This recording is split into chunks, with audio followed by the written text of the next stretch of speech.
we're celebrating America's 250th birthday, remembering some of the moments in our history which contributed to the greatness of our nation. As Americans, we often talk about our liberties, our freedoms, the ideals enshrined in our founding documents.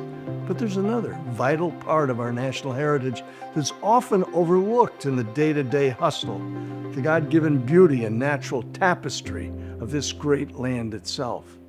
Generations recognize the importance of geographic areas in the United States requiring protection as more and more people spread across our country.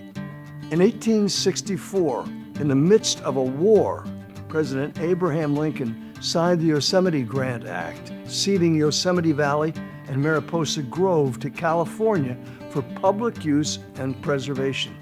In 1872, the first national park, Yellowstone National, was established by Congress and signed into law by President Ulysses S. Grant. It was managed by the U.S. Army due to a lack of a dedicated civilian agency. The Army was charged with preserving all timber, mineral deposits, geologic wonders, and other resources within the parks. That legacy is seen in our National Park Service uniforms of today. They were modeled off the Army's uniforms of the era. Stephen Mather, a wealthy industrialist and conservationist, was appalled by the poor state of the parks. He began advocating tirelessly for a dedicated bureau to oversee the land. On August 25, 1916, President Woodrow Wilson signed the act that created the National Park Service. It's been called America's best idea. It was a visionary move, born from the recognition that certain places of awe-inspiring natural wonder needed to be preserved for the benefit of all Americans and for generations to come.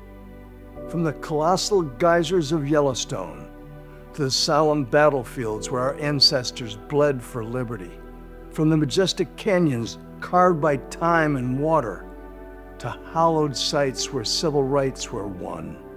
Each is a piece of our American story, a tangible link to our past and our nation's beauty. What does this mean for us?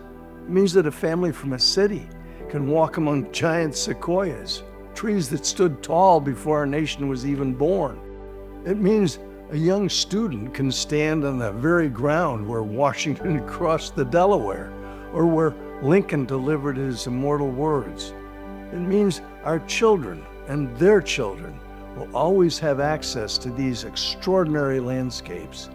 Our nation's parks preserve a spirit of adventure, the lessons of history, and the beauty of this nation, reminding us that God shed His grace on thee.